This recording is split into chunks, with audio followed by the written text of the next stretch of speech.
तो शुरू करते हैं। तो कल हम लोग देखे थे ऋग्वैदिक काल की कौन सा जीवन देखे थे, सामाजिक जीवन और धार्मिक जीवन को हम लोग पढ़ लिए थे और उस पर बातचीत भी हो गई। आज हम लोग जाते हैं ऋग्वैदिक काल के आर्थिक जीवन पर। ऋग्वैदिक काल में लोगों की आर्थिक गतिविधियां क्या सब थी, वह क्या सब काम करते थे, उत्पादन के साधन क्या सब थे। इन सब चीजों पर आज हम लोगों को बात करेंगे। ठीक है, हम लोग जान रहे हैं ऋग्वैदिक काल में जब आर्य आए थे तो वो कबीले के रूप में, कबीले यानी ट्राइब्स के रूप में, तो उन लोगों का मुख्य काम जो था पशुपालन।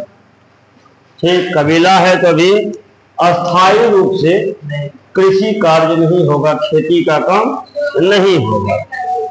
तो ऋग्वैदिक अर्थव्यवस्था मुख्य रूप से पशुपालन पर आधारित थी। गाय को संपत्ति का प्रमुख माध्यम माना जाता है। गाय को उस समय में गाय ही धन था। धन मतलब गाय, किस समय में? ऋग्वैदिक समय। ठीक है, और विनिमय का साधन भी।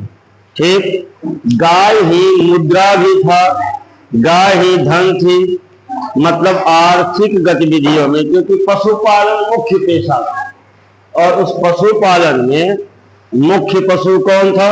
गाय। ठीक है, इसीलिए गाय को संपत्ति का प्रमुख माध्यम भी माना जाता था और गाय को ही विनिमय का साधन, अगर कोई चीज खरीदना या बेचना होता था तो विनिमय के साधन के रूप में गाय का ही प्रयोग होता था। ठीक है, कृषि, अभी ये लोग कबीले के रूप में रह रहे हैं, घुमंतु टाइप से, एक जगह स्थिर नहीं है। कुछ दिन यहाँ जानवर को लेके रह रहे हैं, फिर मौसम बदला, फिर दूसरे जगह जानवर को लेके चले गए। ठीक है, इसलिए अभी खेती नहीं होगी, कृषि नहीं होगी। इसीलिए लिखा गया है कृषि गौण व्यवसाय था, लेकिन धीरे धीरे इसका महत्व बढ़ रहा। व्यापार सीमित पैमाने पर होता था और व्यापारी या व्यापारी के समूह को पणी करते थे।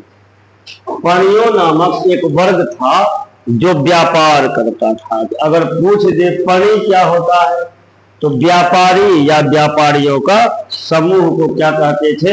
पणी कहते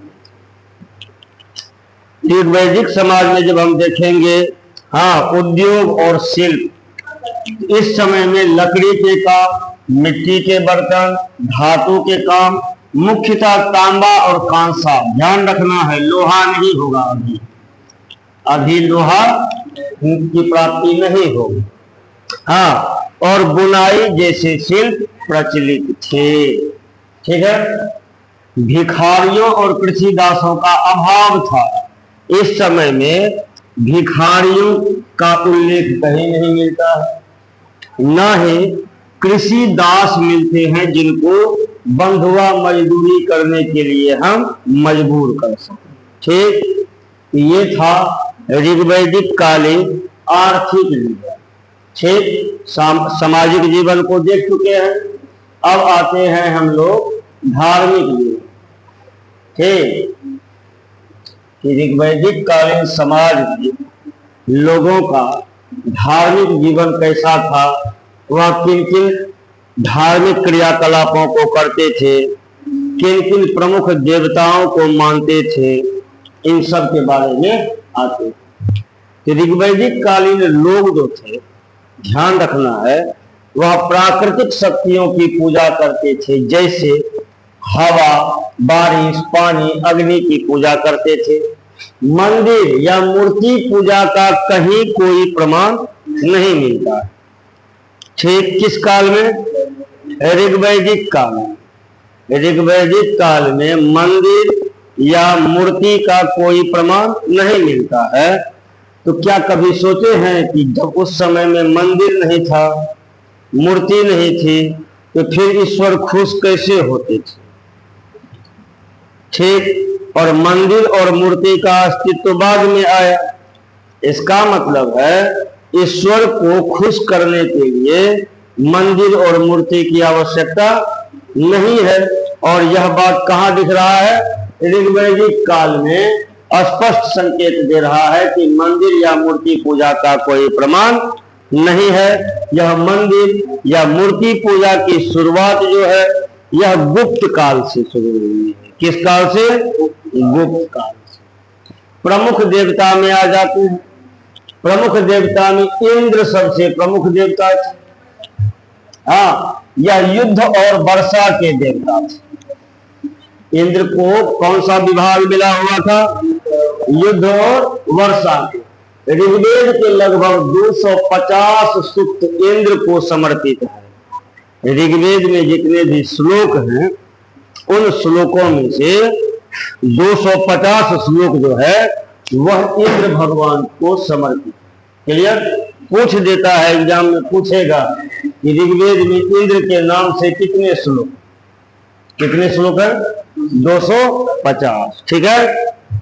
अब दूसरा प्रमुख देवता है अग्नि। अग्नि देवता को मनुष्य और देवताओं के बीच मध्यस्थ कहा गया है। क्या कहा गया है? मध्यस्थ। यानी ईश्वर, यह माना जाता है ईश्वर आसमान में रहते हैं और मनुष्य पृथ्वी पर रहते हैं। तो मनुष्य जो कुछ भी ईश्वर को चढ़ाते हैं, हाँ, तो वह ईश्वर तक पहुंचना चाहिए। तो वो कौन पहुंचा रहे हैं?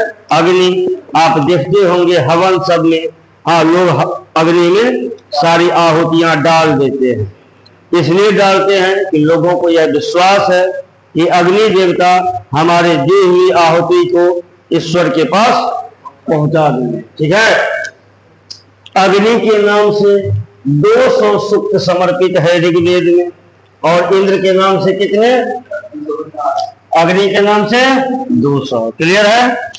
तीसरा प्रमुख देवता है वरुण। इसे जल, आकाश और नैतिक व्यवस्था, ठीक, नैतिक व्यवस्था को ऋत कहा जाता है। ऋत, इसीलिए कहीं कहीं वरुण को ऋतस्य गोपा भी कहा गया है। क्या कहा गया है? ऋतस्य गोपा। क्या कहा गया है? ऋतस्य गोपा। क्योंकि यह नैतिक व्यवस्था के देवता थे और मुख्यतः यह जल या समुद्र के देवता। ठीक। कौन? वरुण। चौथा है सोम देवता।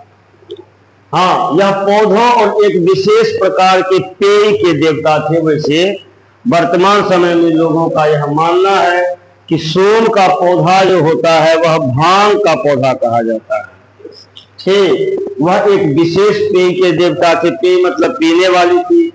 ऋग्वेद का 9वां मंडल, ऋग्वेद में कुल 10 मंडल है।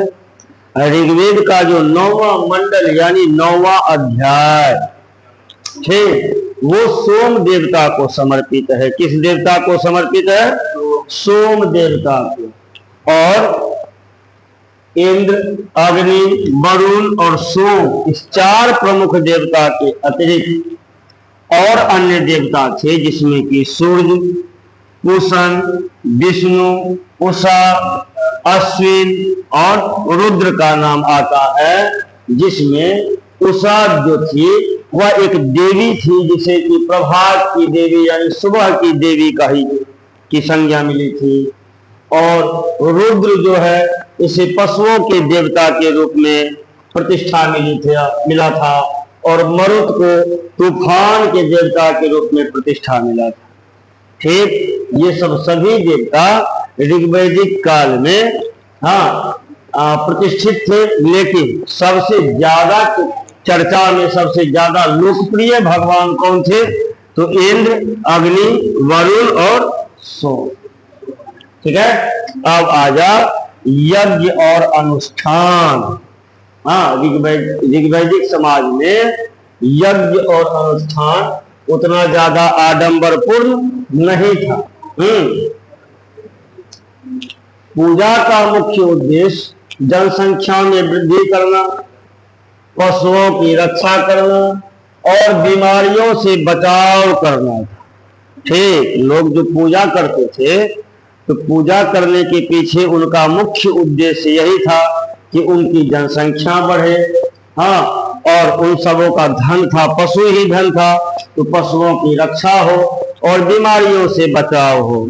अभी अभी मतलब ऋग्वैदिक काल में यज्ञ और अनुष्ठान बहुत ही साधारण और सरल होते थे, परिवार द्वारा स्वयं किए जाते थे, जिसमें पुरोहितों की भूमिका सीमित थी या नहीं के बराबर थी।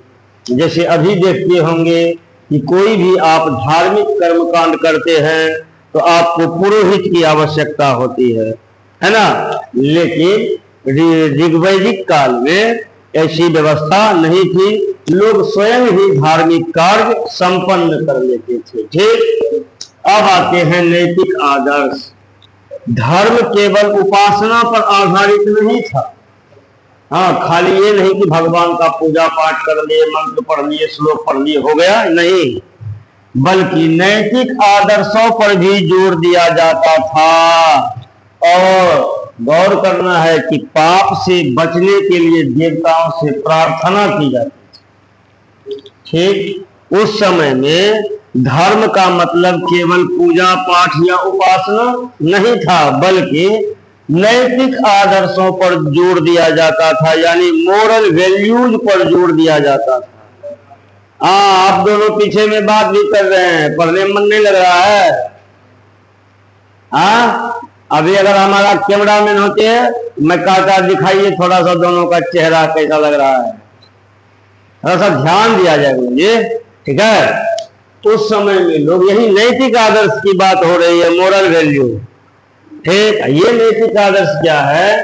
अभी जैसे आप देखते हैं, जो भी लोग धर्म का काम करते हैं, धर्म का आचरण करते हैं, वह नैतिक रूप से बहुत ज्यादा गिरे हुए लोग रहते हैं, भ्रष्ट होते हैं, घूस खाते हैं, चोरी करते हैं, लेकिन फिर भी वो धार्मिक कार्यों में बढ़ चढ़ कर हिस्सा लेते हैं। लेकिन ऋग्वैदिक काल में, ऋग्वैदिक समाज में लोग पूजा पाठ मतलब उपासना का मतलब यह नहीं था केवल धार्मिक आचरण कर रहा है, बल्कि पूजा पाठ करने का मतलब, उपासना करने का मतलब था कि नैतिक आदर्श उनका, यानी नैतिक बल, मोरल वैल्यूज मजबूत हो, और वो लोग पाप से बचने के लिए भगवान से प्रार्थना करते हैं। और आजकल के लोग पाप करने के लिए भगवान से प्रार्थना करते हैं। ठीक है, चलिए आगे बढ़ते।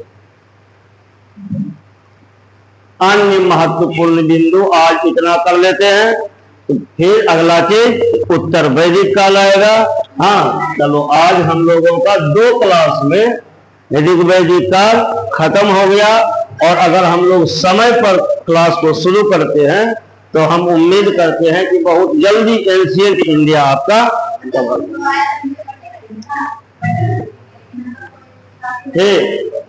अब देखिए होता क्या है, अन्य महत्वपूर्ण बिंदु में यहाँ मानने नोट्स में कुछ चीजों को शामिल किया है, जैसे सप्त सैंधव प्रदेश क्या है। ठीक, तो हमने यह देखा कि वैदिक काल में, वैदिक काल क्यों कहते हैं, क्योंकि उस समय में आर्यों ने अपनी जो सबसे प्रमुख पुस्तक या ग्रंथ लिखा उसे वेद कहा गया। क्या कहा गया?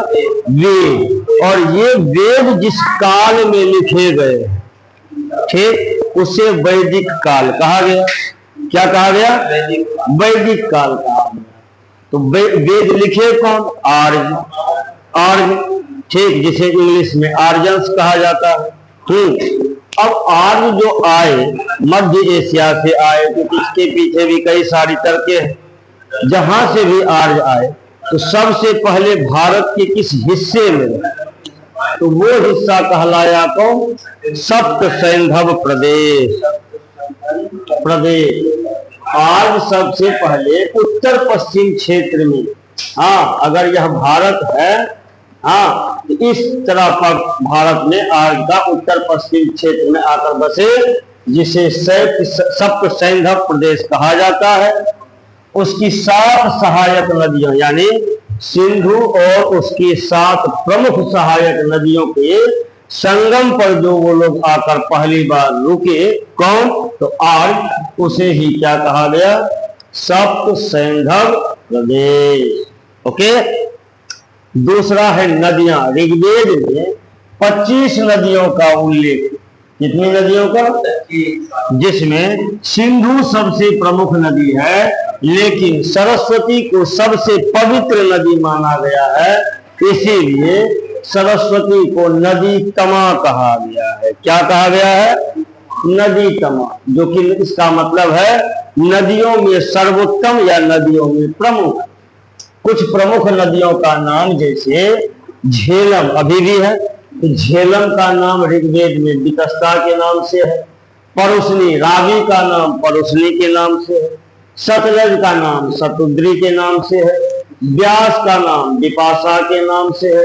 चिनाब का नाम अस्किनी के नाम से है और गंडक का नाम सदानीरा के नाम से है। तो आप लोगों का यह होमवर्क है कि ऋग्वैदिक काल में सामाजिक व्यवस्था में जो सब शब्द थे, जैसे अमाजु किसे कहा जाता था, हाँ, कुलब किसे कहा जाता था, नदियों के प्रमुख नाम क्या सब थे, प्राचीन नाम क्या सब थे, प्रमुख देवता कौन सब थे, अन्य देवता कौन सब थे, ये सब सारी चीजें कल आप तैयार करके लाएंगे। तो कल हम लोग हाँ ऋग्वैदिक काल के बाद उत्तर वैदिक काल पढ़ना शुरू कर देंगे और उम्मीद है कि उत्तर वैदिक काल का भी क्लास हमारा 2 क्लास में खत्म हो जाएगा। ओके, चलिए मिलते हैं ब्रेक के बाद, ठीक है। तो टाइम पर अगर नहीं रहेगा तो बताओ, 2 दिन से